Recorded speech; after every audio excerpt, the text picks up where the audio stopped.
بسم اللہ الرحمن الرحیم۔ السلام علیکم دوستو، دنیا بھر کی خبروں میں آج آپ سنیں گے، لیکن اس سے پہلے اگر ہو سکے تو لائک اور سبسکرائب کا بٹن ضرور دبا لیں۔ شکریہ۔ حزب اللہ لبنان کے سیکرٹری جنرل حسن نصر اللہ نے کہا ہے کہ لبنان کی اسلامی مزاحمت اپنی بات میدان جنگ میں کرتی ہے، لہذا تمام نگاہیں میدان جنگ پر مرکوز ہونی چاہیے، نہ ہماری باتوں پر۔ ہم صرف میدان جنگ کی وضاحت پیش کرتے ہیں۔ غاصب صہیونی حکومت کی جانب سے تمام تر دفاعی اقدامات کے باوجود اسلامی مزاحمت لبنان نے اپنی کارروائیاں جاری رکھی ہوئی ہیں۔ ہمارے زیر استعمال ڈرون، طیارے اور میزائل جدید نوعیت کے ہوتے جا رہے ہیں۔ لبنان میں اسلامی مزاحمت نے اسرائیل کے خلاف اپنی کارروائیوں میں برکان میزائل استعمال کرنا شروع کر دیا ہے، جس پر 500 کلو گرام وزنی وار ہیڈ نصب کیا جاتا ہے۔ انہوں نے کہا کہ اسی طرح ہم نے اسرائیل کے مزید اندر تک تنصیبات کو نشانہ بنانا شروع کر دیا ہے۔ اسلامی مزاحمت ہر روز جاسوسی ڈرون طیاروں کے ذریعے مقبوضہ فلسطین کے مرکزی علاقوں پر نظر رکھے ہوئے ہے، اور ہمارے ڈرون طیارے حیفا تک جا پہنچتے ہیں۔ ان میں سے بعض واپس لوٹ آتے ہیں، جبکہ بعض واپس نہیں آتے۔ انہوں نے اس بات پر زور دیا کہ لبنان سمیت اسلامی دنیا میں مظلوم فلسطینی قوم کی حمایت اسرائیل کے خلاف برسر پیکار مجاہدین کے حوصلے بلند کر رہی ہے۔ اسلامی مزاحمت کے مجاہدین انتہائی دردناک حقائق سے روبرو ہونے کے باوجود اسرائیل کی ماہر ترین بریگیڈز کے خلاف کامیابی سے جنگ کر رہے ہیں، اور اس میں سر بلند ہیں۔ اس سے اسرائیل کی کمزوری ظاہر ہوتی ہے۔ اسرائیل اب تک کوئی ایسی قابل ذکر کامیابی حاصل نہیں کر پایا جسے وہ اپنے مخاطبین کے لیے بیان کر سکے۔ انہوں نے کہا کہ حماس کی جانب سے جدت کا مظاہرہ فیصلہ کن ہے، اور تمام نگاہیں میدان جنگ پر لگی ہوئی ہیں۔ غاصب صہیونی اپنی فتح یا اسلامی مزاحمت کی شکست کی تصویر پیش کرنے سے عاجز ہیں۔ انہوں نے فلسطین میں جاری جنگ کا حقیقی ذمہ دار امریکہ کو ٹھہراتے ہوئے امریکی حکمرانوں کو خبردار کیا ہے کہ خطے میں ان کے فوجی اڈوں پر جاری حملے اس وقت تک جاری رہیں گے جب تک غزہ پر اسرائیلی جارحیت جاری رہے گی۔ اگر امریکی حکمران چاہتے ہیں کہ خطے میں ان کے فوجی اڈوں پر جاری حملے رک جائیں تو انہیں چاہیے کہ وہ غزہ پر جاری اسرائیلی جارحیت کو رکوائیں۔ انہوں نے امریکہ کو مخاطب کرتے ہوئے خبردار کیا کہ اگر غزہ پر اسرائیلی جارحیت جاری رہی تو جنگ کا دائرہ پھیل جائے گا، اور اس کے نتیجے میں امریکہ کو شدید نقصان برداشت کرنا پڑے گا۔ انہوں نے کہا کہ عراق اور شام میں امریکی فوجی اڈوں پر حملوں کا مقصد غزہ سے اظہار ہمدردی کرنا اور امریکہ کو خطے سے نکال باہر کرنا ہے۔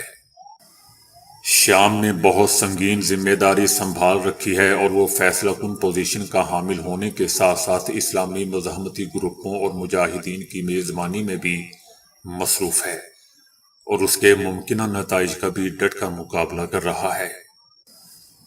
یمنی فورسز کی جانب سے اسرائیلی تنصیبات پر ڈرون اور میزائل حملوں کے اہم نتائج سامنے آئے ہیں۔ یمن کی مسلح افواج کی جانب سے فلسطین کی حمایت کی اہمیت یہ ہے کہ وہ ایک ہی وقت میں فوج بھی ہے اور مزاحمت بھی، لہذا ان حملوں کے نتیجے میں صہیونی دشمن اپنی فضائی دفاعی نظام کا ایک حصہ جنوب اور شمال سے آلات منتقل کرنے پر مجبور ہو چکا ہے۔ انہوں نے کہا کہ اگر لبنان، فلسطینی اور خطے میں اسلامی مزاحمتی گروہ طاقتور ہیں تو یہ ایران کی سربراہی کی برکت سے ہے۔ ایران اسلامی مزاحمت کی کسی قسم کی مدد کرنے سے دریغ نہیں کرتا، لہذا خطے کے عوام تمام تر خطرات کے باوجود استقامت کا مظاہرہ کر رہے ہیں۔ ایران اسلامی مزاحمتی گروہوں کی جگہ فیصلے نہیں کرتا، بلکہ ان کا حامی اور پشت پناہ ہے۔ آخر میں ان کا کہنا تھا کہ ہمیں دشمن کو قتل و غارت کے ذریعے اپنے اہداف حاصل کرنے کی اجازت نہیں دینی چاہیے۔ ہم اپنے شہداء سے عہد کرتے ہیں کہ اس راستے کو جاری رکھیں گے تاکہ ان کے اہداف اور ثمرات کی حفاظت کر سکیں اور مستقبل میں کامیابی حاصل کر سکیں، اور یہ کامیابی حاصل ہو رہی ہے۔ حماس نے غزہ میں اپنے اسکولوں پر اسرائیلی بمباری میں کئی فلسطینیوں کی شہادت کا اعتراف کیا ہے، اور کہا ہے کہ اسرائیلی فوج کا ناقابل تسخیر ہونے کا تصور 7 اکتوبر کی کارروائی کے بعد تباہ ہو چکا ہے۔ لاکھوں فلسطینی اب بھی غزہ شہر میں موجود ہیں، جو ثابت قدم ہے۔ قابض اسرائیلی فوج کو ایک میٹر فاصلہ طے کرنے کی بھاری قیمت چکانی پڑ رہی ہے۔ اسرائیلی قبضے سے الشفا ہاسپٹل میں 9 مولود بچوں کی جان کو خطرہ ہے۔ اسرائیل نے پروپیگنڈا کیا ہے کہ الشفا کمپلیکس فوجی ہدف ہے۔ حماس نے مزید کہا ہے کہ ہسپتالوں کو نشانہ بنانے پر اسرائیل کو القسام بریگیڈ کے ہاتھوں جواب دہ ٹھہرایا جائے گا۔ جنگ جتنی لمبی ہوگی، غزہ کی ریت میں قبضے کے پاؤں اتنے ہی زیادہ دھنس جائیں گے۔ غزہ میں 38 روز سے جاری اسرائیل کی وحشیانہ کارروائیوں کے دوران شہید ہونے والے فلسطینیوں کی تعداد 11,100 سے تجاوز کر گئی ہے۔ فلسطینی وزارت صحت کے مطابق ہسپتالوں پر حملوں اور میتوں یا زخمیوں کو طبی مراکز میں داخل ہونے سے روکنے کے باعث وزارت صحت 11 نومبر کو شہداء اور زخمیوں کے مستند اعداد و شمار جاری نہیں کر سکی تھی۔ شہید افراد میں 8,000 سے زائد بچے اور خواتین بھی شامل ہیں۔ تعداد زخمیوں کی 28,000 سے تجاوز کر گئی ہے۔ اس سے پہلے وزیر صحت نے بتایا تھا کہ اسرائیلی فضائی بمباری سے غزہ کے سب سے بڑے الشفا ہاسپٹل کارڈک وارڈ تباہ ہو گیا ہے۔ وزارت صحت کی جانب سے کہا گیا ہے کہ ہمیں اسرائیلی فوج کی جانب سے ایک محفوظ ہاسپٹل سے بچوں کے انخلاء کے کسی میکانزم کے بارے میں نہیں بتایا گیا۔ ابھی ہم بس ان کے تحفظ کی دعائیں کر رہے ہیں۔ بیان میں بتایا گیا ہے کہ اس وقت 45 نو مولود بچے ہاسپٹل میں موجود ہیں، جن میں سے 2 شہید ہو چکے ہیں۔ فرانس کے صدر میکرون نے اسرائیلی صدر اسحاق کے ساتھ ٹیلی فونک پر گفتگو کرتے ہوئے ایک برطانوی نیوز چینل کو دیا گیا اپنا حالیہ انٹرویو واپس لے لیا ہے۔ اس انٹرویو پر صہیونیوں کی طرف سے شدید تنقید کی گئی تھی۔ میکرون نے کہا کہ وہ حماس کے خلاف اسرائیل کے حملے میں معصوم فلسطینی شہریوں پر ہونے والے ظلم و ستم کا ذمہ دار اسرائیل کو نہیں سمجھتے۔ یاد رہے دوستو کہ ہفتے کی صبح فرانس کے صدر نے صہیونی حکومت سے مطالبہ کیا تھا کہ وہ غزہ میں عام شہریوں پر بمباری بند کر دے۔ انہوں نے برطانوی سرکاری میڈیا BBC کو دیے گئے ایک خصوصی انٹرویو میں کہا تھا کہ اسرائیل کو غزہ میں بچوں اور خواتین کا قتل عام بند کر دینا چاہیے۔ اس انٹرویو میں میکرون نے کہا تھا کہ اس بمباری کا کوئی جواز نہیں ہے اور جنگ بندی اسرائیل کے فائدے میں ہے۔ فرانسیسی صدر کا یہ دعویٰ کرتے ہوئے کہ وہ اسرائیل کے اپنے دفاع کے حق کو تسلیم کرتے ہیں کہنا تھا کہ میں ان سے مطالبہ کرتا ہوں کہ یہ بمباری بند کر دی جائے۔ فرانسیسی صدر کی جانب سے غزہ کی پٹی میں فلسطینی شہریوں کا قتل عام روکنے کی درخواست کے جواب میں اسرائیلی وزیر اعظم نیتن یاہو نے کہا تھا کہ غزہ میں لوگوں کی اموات کی ذمہ دار حماس ہے اور اس حوالے سے اسرائیل کی مذمت نہیں کی جانی چاہیے۔ نیتن یاہو نے غزہ پر بمباری روکنے کے لیے فرانسیسی صدر کی درخواست کا یوں جواب دیا کہ غزہ کے بچے، عورتیں اور بوڑھے تو کہتے ہیں کہ شہریوں کی اموات کی ذمہ دار حماس ہے۔ حماس نے یرغمالیوں کی رہائی کے حوالے سے مذاکرات معطل کر دیے ہیں۔ حماس کا کہنا ہے کہ الشفا ہاسپٹل کی تباہ کن صورتحال اور حملے کے باعث مذاکرات معطل کیے گئے ہیں۔ صہیونی فورسز نے الشفا ہاسپٹل کا مکمل طور پر گھیراؤ کر رکھا ہے۔ اسرائیلی افواج الشفا ہاسپٹل سے صرف 20 میٹر کے فاصلے پر تعینات ہے۔ فلسطینی وزیر مواصلات نے کہا ہے کہ غزہ میں تمام مواصلاتی سروسز جمعرات سے منقطع ہو جائیں گی۔ غزہ میں ایندھن کی قلت کے باعث مواصلاتی سروسز منقطع ہو جائیں گی۔ یاد رہے دوستو کہ اسرائیل کی جانب سے گزشتہ ماہ کی 7 تاریخ سے جاری وحشیانہ حملوں کے دوران اسرائیل نے غزہ کا نہ صرف دنیا بھر سے رابطہ منقطع کر دیا ہے، بلکہ وہاں خوراک، ادویات اور پانی کی فراہمی کے ساتھ ساتھ ایندھن کی فراہمی بھی روک رکھی ہے، جس کی وجہ سے بجلی کی فراہمی منقطع ہونے کے علاوہ ایمبولینس اور دیگر انسانی ضروریات کی نقل و حمل بھی ختم ہو چکی ہے۔ عیسائیوں کے مذہبی پیشوا پوپ فرانسس نے کہا ہے کہ ہتھیاروں کو روکو، یہ کبھی امن نہیں لاتے، تنازعہ پھیلنا نہیں چاہیے۔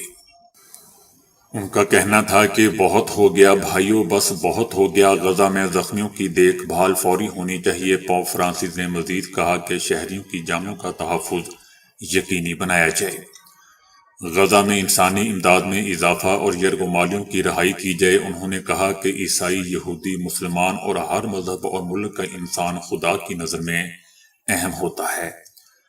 پوپ فرانسس نے کہا کہ ہر انسان کو امن کے ساتھ رہنے کا حق حاصل ہے۔ اسرائیل میں ہزاروں شہری سڑکوں پر نکل آئے اور وزیر اعظم نیتن یاہو کے خلاف احتجاج کرتے ہوئے فوری طور پر مستعفی ہونے کا مطالبہ کر دیا۔ غزہ پر مسلسل بمباری اور اپنے یرغمالیوں کو ایک ماہ سے زائد عرصہ گزر جانے کے باوجود تاحال رہا نہ کروانے پر اسرائیلی وزیر اعظم کو اپنے ہی ملک میں شدید مخالفت اور کڑی تنقید کا سامنا ہے۔ اسرائیلی دارالحکومت تل ابیب کی سڑکیں اور گلیاں آج مظاہرین سے بھر گئیں، جنہوں نے وزیر اعظم نیتن یاہو کے خلاف شدید نعرے بازی کی۔ مظاہرے میں مخالف جماعتوں پر کریک ڈاؤن اور غزہ میں جنگ بندی کا مطالبہ بھی کیا گیا۔ مقررین نے خطاب میں حماس کے ہاتھوں یرغمال 200 سے زائد اسرائیلی اور غیر ملکیوں کو بازیاب نہ کروا پانے پر اسرائیلی نیتن یاہو پر سخت تنقید کی اور اس ناکامی پر فوری استعفیٰ دینے کا مطالبہ کیا۔ مظاہرین میں حماس کے ہاتھوں یرغمال بنائے گئے اسرائیلی شہریوں اور فوجیوں کے اہل خانہ اور ان کے دوست بھی شامل تھے، جنہوں نے حکومت سے کسی بھی قیمت پر اپنے خاندان کے فردوں کی واپسی کا مطالبہ کیا۔ جنوبی افریقہ نے بین الاقوامی فوجداری عدالت سے اسرائیلی وزیر اعظم نیتن یاہو کے وارنٹ گرفتاری جاری کرنے کا مطالبہ کیا ہے۔ اسرائیل غزہ میں انسانیت سوز مظالم کا مرتکب ہو رہا ہے، خواتین اور بچوں کو بھی وحشیانہ بمباری کا نشانہ بنا رہا ہے۔ اسرائیل بین الاقوامی فوجداری عدالت کے دائرہ اختیار میں آنے والی 4 میں سے 3 خلاف ورزیوں یعنی جنگی جرائم، انسانیت کے خلاف جرائم اور قتل عام کا مرتکب ہوا ہے۔ جنوبی افریقہ کا کہنا تھا کہ اسرائیل کے خلاف غزہ میں جنگی جرائم کی تحقیقات کی رفتار کو بڑھایا جائے اور اسرائیلی وزیر اعظم نیتن یاہو کی گرفتاری کے وارنٹ جاری کیے جائیں۔ غزہ میں معصوم شہریوں کی اموات پر اسرائیلی وزیر اعظم نیتن یاہو کو ان کی کابینہ کے کچھ ارکان سمیت فی الفور گرفتار کرنا چاہیے۔ جنوبی افریقہ نے دوستو اسرائیل کے غزہ پر مسلسل بمباری کے خلاف احتجاج کرتے ہوئے تل ابیب سے اپنے سفیر بھی واپس بلا لیے تھے۔ تازہ ترین اعداد و شمار کے مطابق غزہ پر جاری اسرائیلی بمباری میں شہید ہونے والے فلسطینیوں کی کل تعداد 12,000 کے قریب پہنچ گئی ہے، جن میں 4,324 بچے اور 2,823 خواتین شامل ہیں، جبکہ حماس کی کارروائیوں میں مارے گئے اسرائیلیوں کی تعداد تقریباً 1,600 ہو گئی ہے۔ سوشل میڈیا کا غلط استعمال حد سے بڑھ گیا ہے، عام شہریوں کے ساتھ ساتھ اعلیٰ پولیس افسران بھی نو سربازوں کے ہاتھوں شدید پریشان ہیں۔ لاہور پولیس کی ایک سینئر افسر کے نام سے 125 جعلی اکاؤنٹ سامنے آنے کا انکشاف ہوا ہے۔ لاہور پولیس کی ایس پی عائشہ بٹ کے نام سے مختلف سوشل میڈیا ویب سائٹس پر 125 جعلی اکاؤنٹس بنائے گئے ہیں، جن کا غلط استعمال کیا جا رہا تھا۔ عائشہ بٹ کا کہنا ہے کہ ان اکاؤنٹس کے ساتھ ان کا مکمل نام اور سرکاری تصویر بھی موجود ہے۔ ان کا کہنا تھا کہ یہ جعلی اکاؤنٹس مسلسل دھوکہ دہی کی سرگرمیوں کے لیے استعمال کیے جا رہے تھے۔ شہریوں کو پولیس میں مبینہ بھرتیوں کے لیے کالز کی جاتی تھی، جبکہ جعلی اکاؤنٹ سے دھوکہ دہی کے ذریعے پیسے مانگنے کے لیے بھی رابطہ کیا جاتا تھا۔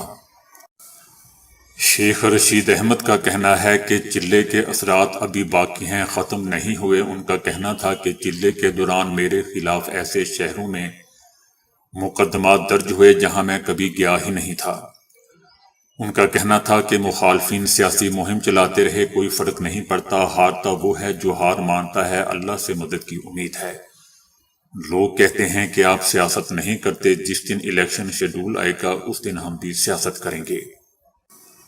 شیخ رشید احمد کا کہنا تھا کہ کسی کو سمجھ نہیں آ رہی کہ ملکی سیاست کس طرف جا رہی ہے، فیصلہ عوام نے کرنا ہے، عوام سیاستدانوں سے زیادہ سمجھدار ہیں۔ ان کا مزید کہنا تھا کہ 21 اکتوبر کو نواز شریف واپس آئے اور 22 اکتوبر کو میں واپس آ گیا۔ ان کا یہ بھی کہنا ہے کہ میں نے ہمیشہ گیٹ نمبر 4 کا ساتھ دیا لیکن مجھے نظر لگ گئی۔ نواز شریف کو کب نظر لگتی ہے اس کا میں انتظار کروں گا۔ امریکہ میں موٹاپے کی شکار ایک خاتون کو بالآخر ایسا دبلا پتلا شریک حیات مل گیا جس کا وزن اس خاتون سے 80 کلو گرام کم ہے۔ یہ لڑکی اور اس کی فیملی کافی عرصے سے ایسے ہی لڑکے کی تلاش میں تھی جو ان کو نیو یارک کے رہائشی 35 سالہ ٹری سرجن ڈین کی صورت میں ملا۔ لڑکی کا اس حوالے سے کہنا تھا کہ مکس ویٹ ریلیشن شپ کو لوگ معیوب سمجھتے ہیں۔ آج ہمارا دنیا کے سامنے آنے اور اپنی کہانی سنانے کا مقصد یہ ہے کہ لوگ مکس ویٹ ریلیشن شپ کو بھی نارمل سمجھیں۔ میں دنیا کو بتانا چاہتی ہوں کہ موٹاپے کی شکار خاتون کے ساتھ بھی سمارٹ آدمی بہت خوش رہ سکتا ہے۔